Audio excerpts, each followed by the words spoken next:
ko gid siyang mali nga gidala siya diretso kay it would question the sovereignty lagi sa atong nasod kay nganong i-allow man nato ang foreign entity nga mao'y mo judge sa tao nga kung diri man diay na-commit ang sala sa Pilipinas. Kaning lisgutan nga people power, posible ba nga mahitabo ni are we on a silent martial law sa imuhang pagtan-aw or mahitabo ba siya kaning ingon ani sir?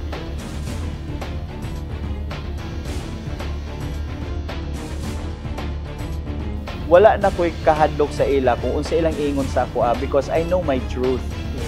And my truth is something that I value. Be vigilant at all times. Ayha ang tanan, Sir Tio. Unsa man gyud ka, sir, ang tawag sa mga political blogger, writer, unsa man gyud ka? Ang ginatawag yun mostly sa mga tao sa ako is political blogger. Okay. Pero wala na ako gina-consider akong self nga political blogger kay ever since kasi nagsusulat na ko ba. Since elementary kay editorial writer na ko tapos editor-in-chief ko sa among school publication. Kuan yun na siya, elementary, high school, tapos pag college, member pod ko sa student journalism sa college. So, sorry, Sir Tio, kani sa Cagayan ba ni or sa Butuan? Sa Bukidnon. Bukidnon, I'm originally from Bukidnon. Okay. I graduated from Central Mindanao University. Okay. So it's one of the biggest schools sa Bukidnon. It's a state university. Okay. So dito ko murag na hasa ug na-expose about sa politics. So moto nga na-love na din ako munang ana sila nga grabe gid daw ngano daw kanang passionate day ko when it comes sa politics bro. Moto siya.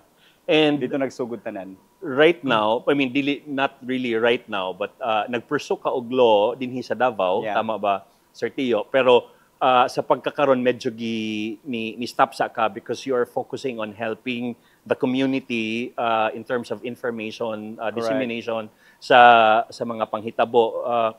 But you write mostly ang imong ginasulat is about sa mga Duterte. Tama.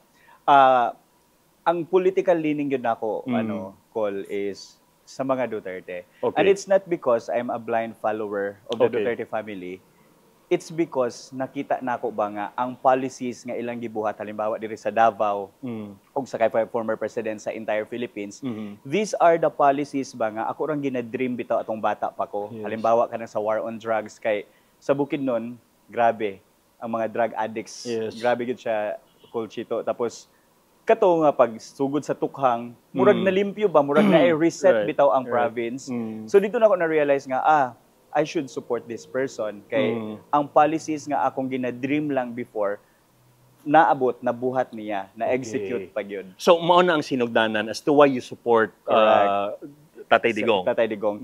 And on top of that, ang Bukidnon, NPA infested, gina siya, province. So, akong mama IP man. So na-experience gyud na mo nga kanang ginaduol mi og mga NPA, mangayo silag tabang. Tapos naapoy mga recruitment kaga kahitabo sa barangay. Tapos si Digong ni create siya og Executive Order 70, EO 70 and it talks about the National Task Force to End Local Communist Conflict sa entire Philippines. So na-creation sa kanang NTF-ELCAC nga agency. So kana sila nahimo silang murag tool ba para palungon ang pag-proliferate sa NPA sa entire Philippines. So nakita na ako daghan kay no surrender. Nakita din ako nga because kana nga program mas daghan ang construction development programs nga nahitabo. Imagine Bukidnon halos sementado na tanan ang dalan diha. So dito na ko nakuha niya kanang dapat suportahan ni. Although di man siya perfect na elapses ang iyang governance, pero di po nato ma-deny ang fact nga naagid po'y agi, naka-deliver gid pod. Ug para lang pod sa kasayuran sa mga Bisaya, sa Bisda community ug sa mga tao nga kasabot sa binisaya nga lengguwahe, si Sir Tio pod katong unang paglingkod the first few months sa paglingkod ni Ma'am Inday Sara as Vice President, nagtrabaho ka sa iya sa una as a speechwriter. Tama? Correct. So, during the campaign, so naging part ko sa murag national campaign ba sa social media bitaw. So we are doing info drive. So kami itong murag boost bitaw sa ilang nga, these are the projects nga ilang nabuhat sa Davao, for example kay Bibi Sara, tapos i-leverage ta ni siya sa national level kay nagi siya nabuhat as mayor, how much more kung mas bigger ang iyang position or mas higher ang iyang position. So kana nga time dito nag-start nga murag nailhan ko sa team po ni Bibi Sara. So after she took her oath as Vice President of the Philippines, ila kong gi-hire as the pioneer speechwriter ni BP. So for 2 years, 3 years, if I'm not mistaken, ako ang nagasulat sa mga speeches ni BP Sara. Sir Tio, adto na ta sa pinaka unod gyud sa kini nga pag-inistoryahan na nato, Sir Tio, kay sa panghitabo nga bag-uhay lamang apektado gid kayo ang kadaghanan kining pag-aresto, ang pagdakop, in fact ang ubang term nga ginagamit no sa mga supporters ni Tatay Digong is kidnapping.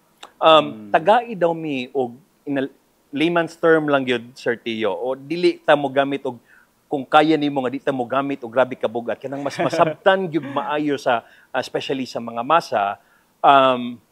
Can you shed the light on unsa gyud ang ICC, unsa kanang International Criminal Court?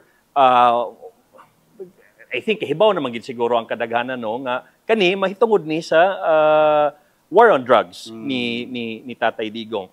Ang ano lang nako, ang sinugdanan lang gid siguro nato para sa kining pinakaunod nga conversation ani Sir Tio is in a layman's term, unsa man gyud ning ICC wala naman ta sa jurisdiction, wala na tay, di ba mga ingon ana man ang mga issues.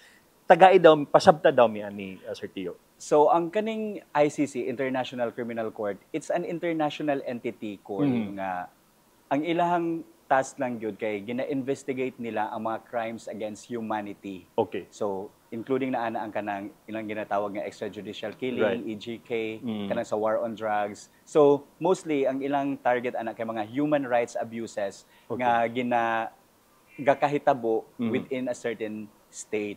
So tama to imong giingon ganiha nga by jurisdiction wala na gyud ang Pilipinas kay katong 2019 nag-withdraw na ta sa International Criminal Court. So ang nahitabo ana is karon ginabuksan nila, ginabalik nila ang kaso. Ug ang target gyud nila ang war on drugs kay di ba gina-sensationalize nila nga na daw mga innocent victims which is di man pud malimod na amang gyud pero ang kalahian lang sa atong argument ug sa ilang argument ani Cole kay sila naka-focus sila nga naa daw human rights abuses ato sa mga innocent victims kay wa daw nahatagan og justice. Pero pag imong hunaon na may kaso ato Cole. Naay kaso halimbawa kay Kian D. Los Santos kay mao man gyud ilang ginagamit. Ang kay Kian, sige ibutang na lang nato nga collateral damage siya sa war on drugs. Ibutang nato nga inosente siya. Ang point man gud ana Cole kay ang tulo ka pulis nga nibuhat atong operation sa time ni Kian D. Los Santos naa na may conviction. Okay. Naman sila nahatulan naman sila sa korte. And meaning to say, ga-work ang atong judicial system, ga-work ang atong mga korte diri sa Pilipinas. Now, ang kanang ICC, isa sa ilang rule is makasulod lang sila sa isa ka state, sa isa ka nasod kung unwilling o incapable ang isa ka nasod mo prosecute sa mga krimen.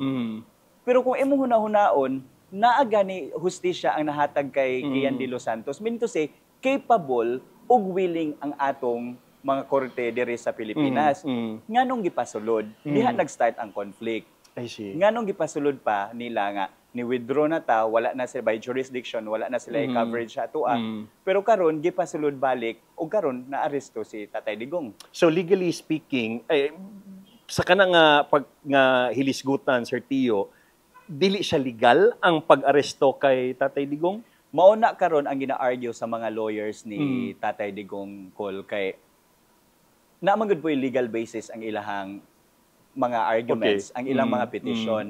Karon naay ruling ana Pimentel versus Cayetano, kung wala ko nagkamaliha, na niabot na sa Supreme Court, nga, murag part sa ilang ruling nga, ang katudang mga cases before nag-withdraw, makover pa daw. Okay. From 2011 to 2019, before ta nag-withdraw sa Rome Statute, sa ICC, pwede pa daw ito makover. Pero katumagod nga decision sa Supreme Court call, orbiter dictum. So kung nag-eskwela ka sa law school or kung lawyer ka, ang orbiter dictum, mo na siya ang kanang murag expression of opinion sa isa ka judge at that time. Okay. So it's not legally binding. So dapat kana siya nga nga issue mo sa unta na ang gi-solve first sa Philippines. Nga dapat himuon to nilang legally binding kay para ma-allow nila ang ICC. So karon nagapetition ang mga lawyers ni Duterte nga it's an unlawful arrest. Kaya nga wala na follow in the first place ang procedure. Asa man ang mag-govern ang international entity nga ICC or ang domestic court nato sulod sa Pilipinas. So, kana siya dapat ang i-resolve first sa Marcos administration before nila gi-allow. Tapos dapat hunaw-naon nato na remember pa nako ang date as a writer. That was January 23, 2024. Niingon si BBM nga for the 100th time daw, dili gid daw niya i-allow ang ICC tungod daw kuan daw siya threat daw siya sa atong soberanya. Ang soberanya nato atong pagka-independent as a nation ingana. Pero nganong gi-allow man. So meaning pwede pud ka mo argue sa politics nga side. Okay. So naay politika ani, dili lang ni siya legal issue lang kundi political issue ni siya. Tapos kung huna-hunaon pa gyud nimo Col, ang bigger picture sa tanang situation, nahitabo siya election time. So meaning dili lang siya legal issue, dili lang siya political issue, kundi election issue. By election ang moabotay nga karong senatorial elections and local elections. Mm. Now kabaluta Col nga nidagan si Tatay Digong as mayor balik sa Davao. Naay mga survey nga gibuhat sa atong mga kaubanan pod sa politika ug nakita gyud pod nga ubay-ubay ang suporta nga gakadawat sa tigulang, di ba? Or let's just say majority actually. Majority actually diri sa Davao naa sa tigulang.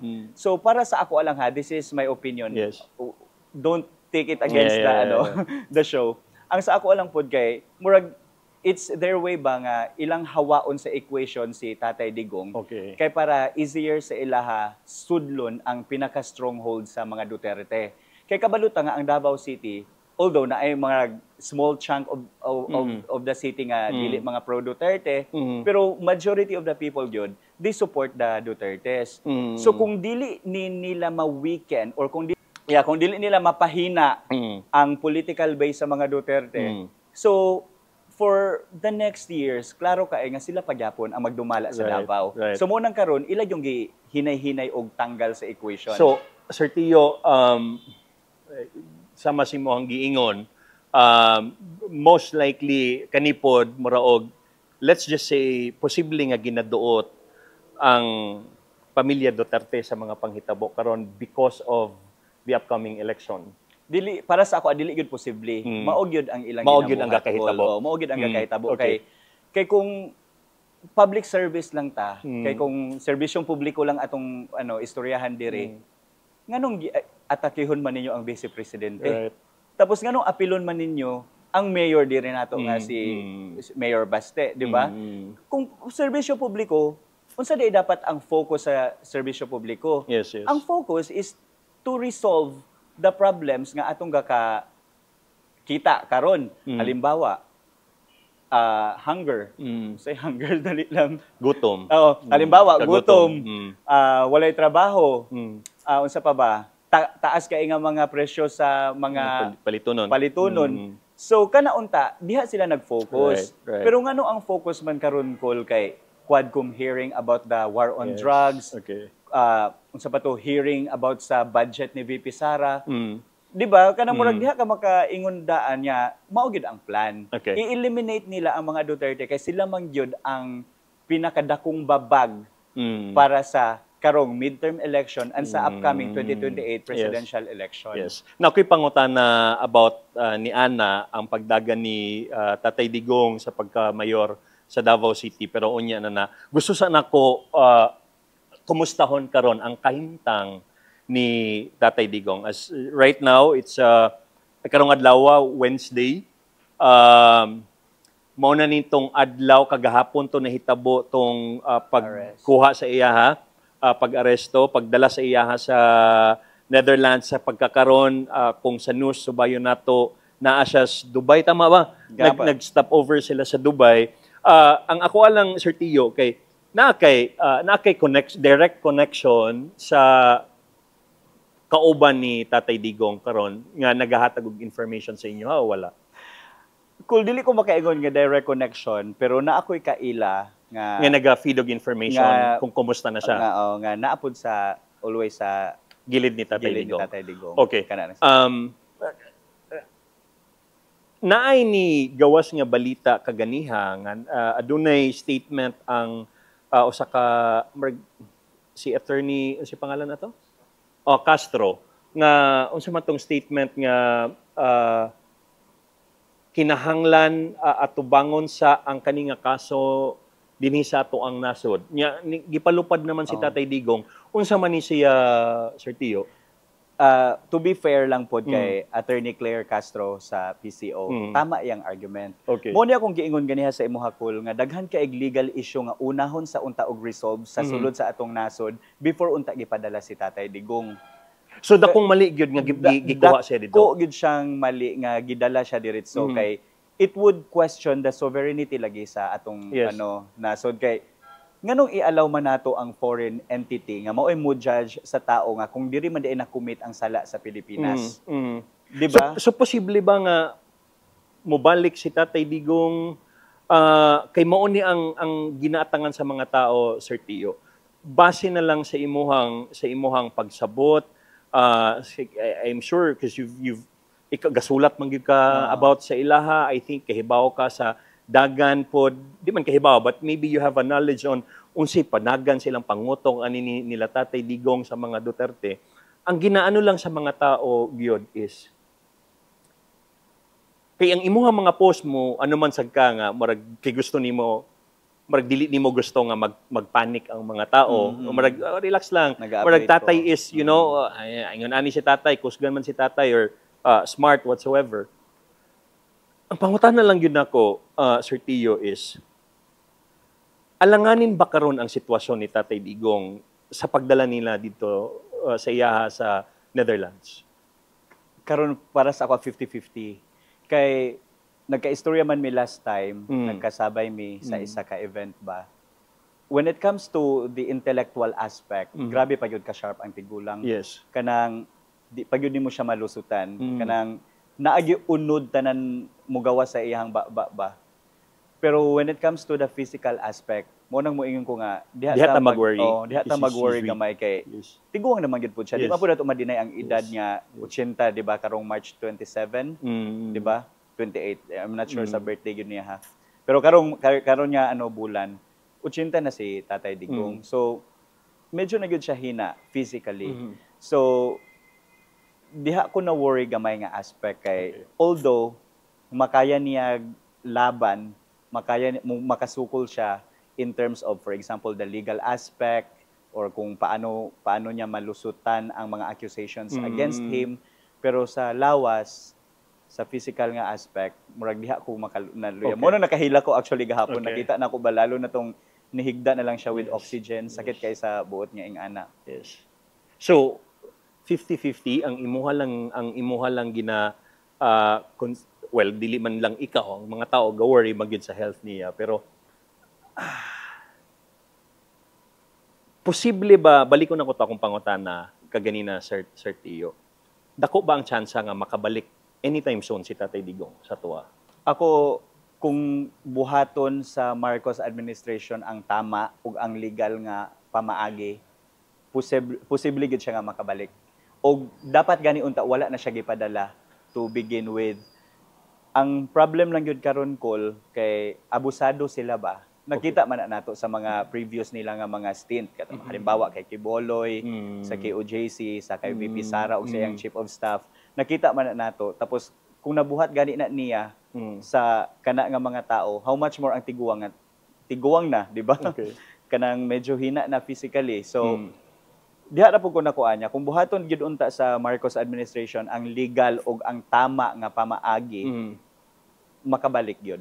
Sa pagkuha nila kay Tatay Digong, pagpadala nila dito sa Netherlands, unsay mahitabo pag-abot niya dito, Sir Tio? Unsay proseso? Unsay next nga mahitabo upon his arrival? Actually, pareha-pareha ra gyud siya kung unsay gakahitabo pud sa atong korte call nga for example na ay trial, mag-show og evidence, mag-explain ka, ana ba? Ingana gyud pud siya ang mahitabo actually sa The Hague sa Netherlands. Ang problem lang gyud karon lagi call kay daghan pag legal aspect nga kailangan iresolbahon una ba diri sa atong kuan nasod kay halimbawa i-surrender pa man dapat unta si Tatay Digong sa domestic court as per protocol. Wala na. Pag naog pa lang niya sa airplane gikag Hong Kong, gi-detain naman siya. Gi-arrest naman siya. So dapat i-surrender pa siya at first. So diha ko musulod siguro sa katong question nimo ganiha nga mao siguro na ang buot pasabot ni Attorney Claire Castro nga pabalikin kay para murag i-determine first ang iyahang diri sa domestic court sa Pilipinas. So katukol murag kani unta nga mga butang dapat na avoid na ni siya in the first place kung gitarong gyud pod sa ang proseso. Ang ilang gina-reason out karon kay naka-follow lang daw sa Interpol, ang mga daw dito. Pero dili man kay kung imong basahon tanan ang process, ang procedure, daghan kay mga procedural lapses ba sa ilang gibuhat kay Tatay Digong. Si Tatay Digong ba kahibalo ba ka, Sir Tio? Do you have any idea nga siya na siya idea nga pag adto niya sa Hong Kong pagbalik niya pwedeng kana ang mahitabo? Yes, Col. Honestly, ang giingon sa amoa ang mulapag siya sa Pilipinas 4:30 PM. Atong gahapon. Pero siya ang ni-insist nga uwi na tayo, uli na ta, niya na siya. Moto 7 AM flight niabot 3 hours. 10 AM niabot siya og Pilipinas. So kana pa lang nga aspeto Col, nakita nato ba nga wala siya naga-evade og arrest. Kay halimbawa kita yanong tao, di ba? Kung kabalutan na atag laing nasod tapos kabalutan nga naatay warrant of arrest, muuli pa ba ka Col? Yes. Di ba dili murag mangita kag way nga maka-escape ka. Pero ang tigulang wala. He willingly submitted ba to the rule of law sa atong nasod. Ni uli siya, gi-advance niya iyang pag-uli para abot diri alas 10. Kay kung niabot siya alas 4 Col, unsa kay may tabo, gabi na diretso, di ba? So either diretso na siya gi-fly padulong sa Netherlands or katong murag legal showdown nila at that time. Dili na gid unta to mahitabo kay ginapapaspasan man. Sir Tio, balikan lang nako tong kaganiha nga pag-abot ni Tatay Digong dito sa The Hague. Unsa man ni siya detained ba siya? So detained gid siya. Nay facility dito. Nay facility dito siya ibutang. Unya kani unsa man ni stricto kaayo dili pwede ang pamilya niya nga naa dito.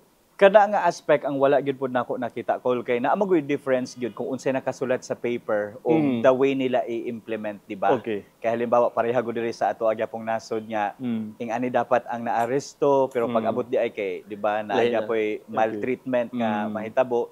So, maura po to ang fear and happy kay ko Col nga gabi pa lang mo-book na unta og ticket diretso si BP Sara para sundan iyang amahan. Pero wala na flight, motong ganiha alas 7 sa buntag ni diretso gyud sila duha ni Kong Pulong. So diri nako makita ba nga grabe ang dynamic sa Duterte family nga dili man na sila pero mega communicate.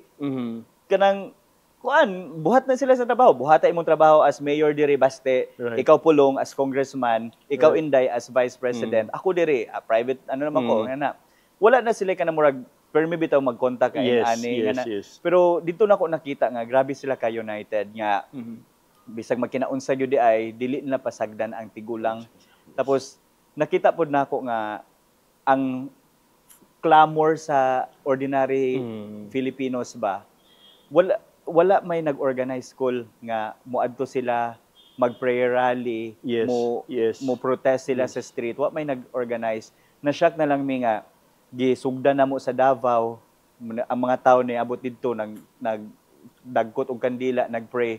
Natingalan lang nisunod ang Cotabato, Bukidnon, Iligan, daghan pa, Coronadal, Jensen. So dito na mo nakita nga grabe ang level of support sa Tigulang. It's not because they are blind followers sa Tigulang. Yes. It is because nakita nila ang kabag-uhan samtang presidente pa si Tatay Digong. Yes. Katong before pa ni sakay si Tatay Digong sa eroplano, nag-live si Kitty. In fact, tanaw ko sa live ni Kitty. Unya, night times nga, dili night times, miabot sa punto nga nawala og kalit. Tinuod ba nga posible nga naay ginajam ang signal para... So, posible siya nga... sa nakuha na mo nga impormasyon dito sa sulod call, naay intercept antenna. Ang mga tao nga naa sa gawas, medyo naglisod po sila makikommunicate. Mao tong nagka-problem sila ana nga time call kay even ang lawyers gani nga dili ginapasulod. So, di ba, kung ako naga-eskwela og balaod or ang uban nga nakabalo about sa balaod, di ba dapat naa kay lawyer nga mo assist nimo, naa kay lawyer nga kanang ingana. Dapat dili na i-deprive sa imuha kay imuha man ng right, imuha man ng katungod. Kato wala. Tapos kung magpa-notary biya ka call kay kailangan biya ka manumpa in front of the notary public. Wala gipasulod, gipa-video call na lang, gipapirmahan ang paper, gipa-video call, gipa-confirm nga unsa man President Duterte, ikaw ba gyud nagpirma aning aya pa dayon. May gani pod kay gi-allow ra pod. So kana pa lang ba makita nimo nga ano di man nila i-allow.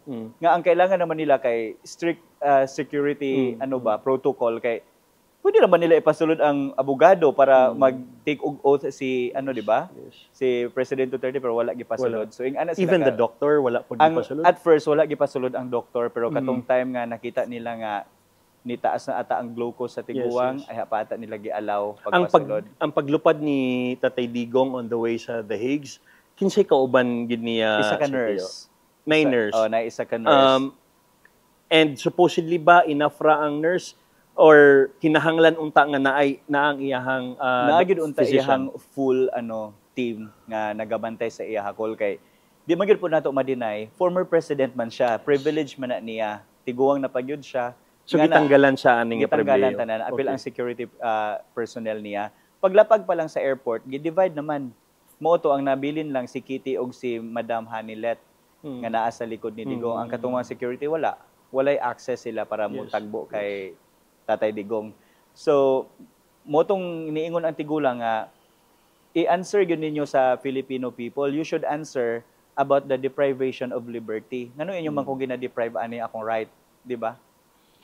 Kana. Si Kitty na siya gi-post sa iyang Instagram stories. Katong sanina niya nga na nagisi. Unsa man ni Sir Tio? What exactly happened daw? Gina-force na nila pagawas ang tiguang. Tapos si Inday padulong. So naga-appeal ang tigulang nga hulatan sa nako akong anak. So si Madam Hanilet niingon pud siya nga i-allow sa ninyo anak man to nila. Bisag sa last nila nga pagkita before ninyo siya dalon, kaya ba yung anak ba gyud na i-allow sa ninyo dili man gyud. Tapos si Torre, mugos naman gyud niya. Sabi mo 8:30 ganyan, di ba? Anak to siya. Wala na gyud call. So mo nang dito na ko nakita ba nga bisan pa di ay unsa ka bright when it comes sa balaod sa Pilipinas. Kung abusuhon gyud ay siya sa mga people in authority, useless gyud ay tanan. So kato pa lang daan wala na. Nakaingon gyud ko nga grabe wa na magyud balaod sa Pilipinas. Murag sila na may balaod, murag sila na may masunod tanan. Ingana. So lisod kay karon call mo nang mas akong support sa mga Duterte ba kay dito nako nakita nga powerful family ba na sila ha. Giiro pa manggani. How much more ang mga ordinaryo og yanong tao lang ba? Dili na ko gusto kay kabalo ko sama nimo dili nimo gusto nga mag-worry ang kadaghanan no. But I just really have to ask this good. Gusto ra gid ako pangutan-on Sir Tio. What's the worst that can happen nga sa pag-aresto kay Tatay Digong? Opinion ko lang ako lang i-clarify daan kay basig ila kong kasuhan by saying this. Ang ako magong analysis ani Col kay nagaplot gyud sila nga i-eliminate yun nila ang tiguang. Nagaplat yun sila. Kay, kung wala sila plano anak, Col, dapat unta pag-appeal ni Tatay Digong nga kailangan niya iyang physician, yang doktor for 20 years, gipasulod na unta to diretso. Wala gipasulod. Sumoto naluya ang tigulang tapos katong sa oxygen nga kailangan daw og pang 4 hours pa ata to or 4 days. I'm not sure ha sa exact nga information ato. Pero wala gialaw mo tong dito ra siya katong gamay niya nga oxygen nga naara siya sa kilid sa ay naara sa sofa natulog nga na. So kabalo ko nga dapat di ta mag-worry pero na-worry magyud ko call. Mao lagi to, dili unta ta mag-worry kung nasunod og tarong ang proseso ba. Pero sa sinugdanan pa lang, pag-start pa lang nila, call nakadawat na mi og info daan nga March 10 na anay call. Nag-deploy na sila og mga personnel sa airport for the arrest of Tatay Digong. Pero kanus-a ni gawas ang warrant of arrest kaadlawon March 11. So mean to say, kabalo sila. Tapos ang warrant of arrest pag yun call, secret siya, classified as secret. Nganong isekreto man nimo ang warrant of arrest nga right man na sa tao makabalo siya kung unsa ang gikaso sa iyaha, unsa ang ground sa iyang kaso ug nganong arestuhon siya. Wala call. Secret ang classification sa warrant of arrest. So planado. Okay. Mo na kung giingon niya, kung tarong ang proseso, dili ta mag-worry, dili ta mabalaka, dili tarong ang proseso, naay problema sa proseso. So diha ta mabalaka. Ang pagdagan ni Tatay Digong pagka-mayor sa panghitabo karon unsa may implications ani Sir Tio? Okay. Naay nagaingon nga kuan daw siya ma-disqualify, matanggal. Pero according sa balaod na tukol, dapat final conviction manggod ang kailangan para ma-disqualify siya. Lalo na kung naay kanang moral turpitude nga ginatawag ba sa kaso sa iyaha. So it's a crime against humanity. So technically, naagad siya moral turpitude nga aspect. So pwede gid siya ma-disqualify. Pero i-consider pod nato kol nga hapit naman ang election, May. Grabe pod, paspasan yun nila ang kaso. Unsa i-disregard nila tanang ebidensya kay para papaspasan na nga ma-disqualify siya. So as long as wala pa'y conviction before after the election call, dili gid ma-disqualify ang tigulang. Walay ground para i-disqualify siya. So continue. Ang ako lang pong ganahan call kay Baste is running for vice mayor. So dapat madaog yun ni Baste ang vice mayor nga position kay just in case ilang i-disqualify ang tiguang, Baste will take over. Right. So maayo pod niya pag-position nila karong midterm nga election. Okay. Ang hilisgutan, Sir Tio, nga kaning ginatawag nila nga people power. Pero ako'y mga nabasa pod nga balita nga gipataas, gi-heightened na ang kaning security nationwide, no? Gi-mention pa gani dito nga murag kay gusto nila nga murag I don't know if tama ba ang term nako, ang makontrol ang mga rallies, mga ingon ana. Kaning hilisgutan nga people power, posible ba nga mahitabo ni Sir Tio, ang martial law, are we on a silent martial law sa imuhang pagtanaw or mahitabo ba siya? Kaning ingon ani Sir Tio? Personally, Col, nagatuo ko sa cause, nagatuo ko sa purpose sa people power, pero medyo imposible gid siya mahitabo sa karon nga panahon. Sa una magod 1986, walay social media. Right. Ang mga tao naka-focus lang sila kung unsa ginabalita sa mga dyaryo, unsa gina-feed sa media, ingana. Mo na ilang kuan, mo na ilang basis sa una. So naanay kuan ba, murag na-agitate na sila ba nga, agoy, kailangan na gyud ta mo gawas dito para ilaban na gyud nato na ingana. Karon man good call, socially and politically aware ang mga tao because of social media. So para sa ako ang real people power naa sa social media. Kay ngano halimbawa ako I am using my platform para mag-raise sa akong mga grievances against the government, sa mga abuses o sa current nga socio-political issues. So it's my way of like showing them ba nga ingani ang akong makontribute. And it's a form of people power. Yes. Tapos isa pa ang geographical setting mostly magud sa supporters sa tiguang ko call naa diri sa Mindanao, Visayas, Mindanao. So transpo wise maglisod yun. Unsa man i-book nimo na sila ticket tanan or i-barko nimo na sila tanan lisod. Sa una man gud ang ilahang ang People Power sa una naga-start siya every Friday ata. Ginagmay nga rally until such time nga gi-combine nila tanan mo utong nagka-ed sa People Power. So mo to sa una, pero karon lahi na lagi ang setting karon nga panahon. So importante, are you saying, Sir Tio, nga dako ang matabang nga if you are a supporter, di lang po ko mo encourage ng mga bashing sa social media o ganang gapakalat og mga fake news. Di lang ko ganhag mga ingon ana. But are you saying na dakong tabang if mo voice out ta sa tuang vigilant ta and in terms of unsay ato ang mapansin unya i-share nato ng information sa social media, are you saying na dakong tabang na siya? Yes, cool kay halimbawa ako, gamay raman kog following karon 275,000 lang. Pero pag tan-aw nimo akong reach call, mo 100 million pod baya. So meaning to say, ang tanan akong ginapangbuhat diha, dili siya useless. Nakita, nabasa, nadungog or natan-aw sa mga tao. So kana pa lang call, halimbawa, ikaw nagatan-aw ko sa imong content, na-share nako sa iya. So naanay kuan ba na multiply ang pag-spread sa information. So helpful na siya. Tapos tama po ito yung giingon niya, we don't encourage people posting fake news. Kay ako baya, maubya na ilang ginaano sa ako to discredit me, ilabi akong ginatawag nga fake news peddler. Tapos ang wala nila nasabtan, kay ang kamatuoran calls ba nga, wala man ko nagasulat og news. 'Di ba? Mostly sa akong ginasulat, akong analysis, commentary na ako about sa certain issue. Ingana man, and it's not news. 'Di ba? So how come naging fake news siya? So mao to, gipatawag biya mi sa gipatawag mi sa Tricom. So speaking of, balikan ako imong question ganiha, para sa ako personally, dili possible ang people power karon kay tungod sa social media. Possible ang martial law.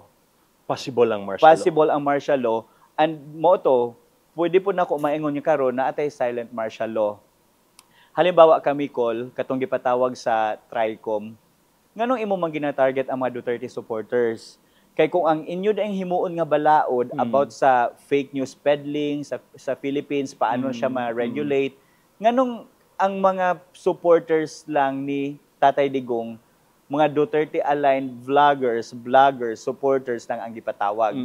Di ba cool? Kay kung fake news man di ay tawagon nato tanan supporters sa tanang political group. Tawag tag mga supporters ni Bongbong Marcos, kinsa pa ba sa mga kakamping, isagol na sila dito tanan, share din mo inyong knowledge. Pero ang target lang kami, mga Duterte supporters. So dito ta makaingon ba nga, medyo nila gina-silence kay kung ikaw di ba ka ma-intimidate anak ko nga sige biya sila pang cite in contempt, di ba? Pero mo na akong gusto ipamata na Sir Tio nga niingon ka nga nahisgutan man gid nato nga dako ang tabang if we voice out our thoughts sa social media, but at the same time how safe are we, or let's just say how unsa ka safe ang mga tao nga gasuporta kay Tatay Digong nga mag-share silang sentiments sa social media nga kay dapo kay makita nga mga post nga ma-restrict sila every time they share something that's related to Tatay Digong, dili lang nako na ma-verify nga tinuod yun nga na-restrict sila because of that, but na ako'y makita nga mga posts regarding ana sa imuha, especially sa imuha, do you fear nga ma-restrict ang imuhang Facebook page just by sharing your opinions pag-abot sa pamilya Duterte? Actually, Col, daghan na kay restrictions. Okay. Ang ganahan lang yun po na ako kay ma-appeal na ako sila ba. So there are times actually nga tag 1 month akong suspension, that was in 2022 ata, 2023 ingana kuan, or tag 7 days kay ano man na 3 days, 7 days ana di ba? 1 month ingana. Naabot yun ko ingana nga katong maximum gyud ako suspension sa restriction sa Facebook. So katong nga time hilom kay ko Col, wa koy ginabuhat kay how sabi akong mabuhat di ba nga wala na koy kuan access sa akong social media. So sa question nimo Col nga kung safe ba, actually risk siya to take. Mo nang proud kay ko nga sa imuha og sa uban pang kanang mga naay platform bitaw nga nagapakita gid mo inyong support ba without fear of being bashed. Kaya ang gakahitabo manggod karon kay kung differing ang inyong viewpoint na sa isa ka issue, kuan man i-bash man kagkalit, di ba? Targeton man kagkalit nga ing-ani tapos instead nga nag-istorya ra ka about sa isa ka issue kay personal ka. So they are doing character assassination. Mao na ang fear. So ang uban pod muhilom na lang pod sila. Ay di ko gusto lalo na nga ing-ani karon ka polarize ang topic sa politics. So ako call na surpass ko na nga stage. Wala na ko'y kahadlok sa ila kung unsa ilang iingon sa ako because I know my truth. Yes. And my truth is something that I value. Yes. Kay kung dili man gud ka kabalo sa imong truth, ma-shake gyud ka ang imong foundation. Yes. Kanang weak kay imong foundation ba nga isa ka tuklod lang or isa ka kusi lang sa imo, bungkag tanan. Ako call na ang foundation gyud nako na strengthen na nako siya. So I know my truth. That's why I'm speaking my truth. And thank you for speaking your truth, Sir Tio.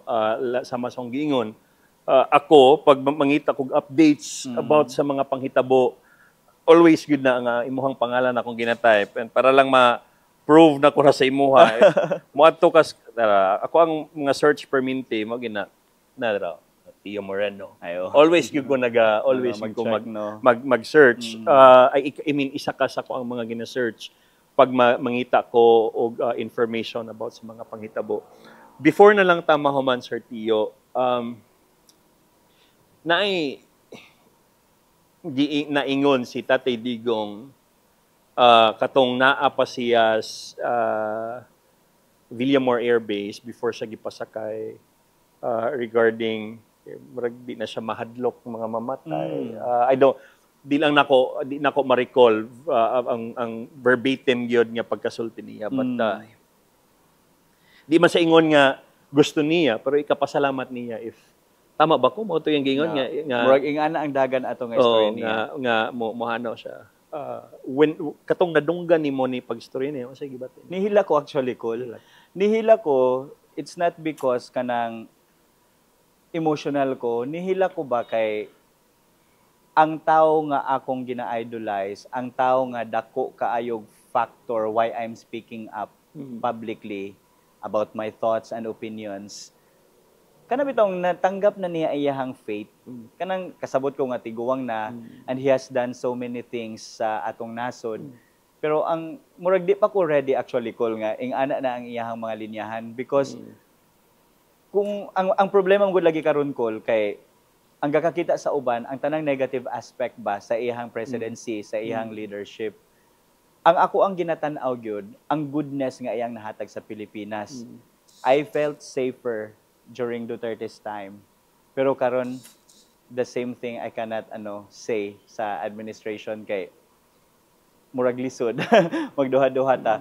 So nihilak gyud ko ato call kay naluoy ko sa tigulang nga tanggap na niya ang iyang faith bitaw nga mauna ni ang akong kuan say faith gyud sa Bisaya ang kapadulngan mauna ni akong padulngan mamatay na ko ready na pud ko mamatay and kapila naman pud na niya giingon call nga kuan nga ready na gyud pud siya even makulong and kapila naman pud na niya gi-challenge nga ipasulod na ninyo ang ICC kay mamatay na lang ko dili pa ko ninyo makuan and ang akong assessment anak call it's because he knows his truth. And ang iyang truth is something nga dili nila pwede mabagbag ba, dili na pwede ma-destroy. Kay bisag pila na biya siya ka years tawag ana ginaguba. Pero wala pa gyapon siya gakaguba. So karon nangita gid sila perfect timing nga weak na physically ang tigulang dito pa siya gibangbang. Yes. Masingit lang nako Sir Tio. You also write for the Vice President, no? Unsa may next, would you know, unsa pay pwedeng, sa tanaw nimo, or if, I don't know if pwede nimo ma-disclose, or if nakay knowledge about the next moves of the Vice President, sa tanaw nimo. Ay karon padulong gid siya sa Netherlands. Okay. O makig-istorya siya sa mga lawyers didto. Okay. And sa akong nailhan lang pod kay VP Sara Col, grabe siya ka-meticulous when it comes to technicalities. Okay. So lawyer gud siya. Kabalo siya ba kung unsa iyang angay buhaton o kung sa angay niya dili buhaton. So kana pa lang nga development ang pag-adto niya didto kay makigistorya siya sa mga lawyers, makaingon gud kung naagid siya ginaluto gud pod. Okay. Either siguro targeton niya sa technical aspect kay daghan ba yung mga procedural lapses nga nahitabo while they arrested Tatay Digong, or medyo po niya insist or i-enforce ang iyang power po as vice president. She's not a nobody. She is somebody. She is the vice president. So murag it's a show of kanang force pod ba or command sa iyang part nga, hey, you cannot just treat me like that. I'm the vice president, di ba? Murag nga na. So kato, mora po na so far ang akong tan-aw sa gakahitabo. Kay impeachment man gyud na siya naka-focus. Yes. So yun. Just to wrap up sa kaning pag-inistoryahin nato, Sir Tio, sa mga panghitabo gid karon kay again usabon nako ang rason lang gyud nga gusto nako ni mahitabo nga episode no sa programang Binisaya, di ko hawd, di ko magpakaron ingnon, di ko hawd pag abot sa politika, di ko anak ka bright pag abot sa mga politika, sa mga technicalities ana no mo nang gi-invite nako si Sir Tio. Di naman po sikreto gyud sa mga tao nga ako gisuporta gyud kong Tatay Digong sa pamilya nga Duterte. Unsa na lang ang imuhang Sir Tio, mahatag na advice sa mga katawhan nga suporta kay Tatay Digong? Ang ako maingon lang sa mga supporters ni Tatay Digong is to never be afraid and be vigilant at all times. Kay dako manggod ang difference nga vigilant lang ka pero takot ka, di ba? Kaysa dili ka takot tapos vigilant pa ka at the same time. Two important factors na siya. Nganong niingon ko nga dapat dili mahadlok kay wala man pud nahadlok ang tigulang. Ang tanan niyang balaod, ang policies niya sa war on drugs, giatubang niya ang mga criminals, giatubang niya ang mga drug cartels, giatubang niya ang mga drug lords. Grabe ang laban niya ato. Wala siya nahadlok. Pwede na ba siya ipa-assassinate, di ba? Tapos vigilant siya at the same time because kabalo siya nga ing-aniun niya ang iyang pamaagi para dili maigo ang gobyerno o ang mga tao nga nagasuporta sa iyaha. So sa ato nakita karon, naagid siya positive nga impact kay, di ba? After sa iyang arrest, daghan kay nang gawas nang share sa ilang mga experiences nga na rape day sila, nakuan day sila. So wala sila na hadlok. Pero naging vigilant pud sila nga ni speak up na gyud sila sa that time nga giharas na pud ang dating Pangulong Duterte. So do not be afraid to speak your voice, but be vigilant. Daghang kayong salamat, Sir Tio, sa paghatag og at least kalinaw sa daghan namong mga pangutana, ako mo especially, na medyo na enlighten ko gamay sa mga panghitabo gyud. Ug kana sa programang Binisaya chit-chat ato ni pasalamatan nato ug palakpakan nato Sir Tio Moreno. Yay, salamat. Sir, salamat kay Sir Tio. Grabe, Beng.